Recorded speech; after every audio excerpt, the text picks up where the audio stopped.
Happy Fiesta Batu Leyte. Traffic kaayo padulong sa lungsod. Moari ko sa simbahan kay managkot ko. Sadya kaayo kay daghang tao og nakaabot pa ko sa misa. Managkot ko isip pasalamat kay blessing kaayo ang bato nako. Dinhi ko ning graduate og college ug daghan kayo kong mga happy memory sa bato. Wow, bato. Nangita kog unsay laming kanon anhi sa Baywalk. Daghanang naninda og pagkaon oy. Actually daghan kayong naninda di lang pagkaon, like di na jud ka makaparking tungod sa kadaghang tao. Mingpalit ko inganing potato chips with cheese kay akong ihatag aning sigig sunod-sunod nako. Nay sayaw-sayaw anha sulod anang koral. Dili ko sure pero bato balani ata ang tawag. Bibo kaayo ang bato, as in like layo pa kayo ang festa, daghan na kayong event. Ako ning ihatag niya kay makarelate kayo ko ani niya sa una. Magsayal-sayal manggod pugo sa una.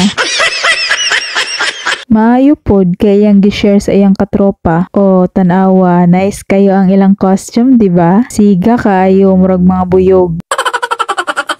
Muhalad ni silag sayaw sa Senior Santo Niño adto sa sulod. Sa kadaghang tao sa Baywalk, maglibog na kag kinsay badyaw o bisaya nila. Og successful na human ang fiesta sa bato, makapahuway na ang mga kiat.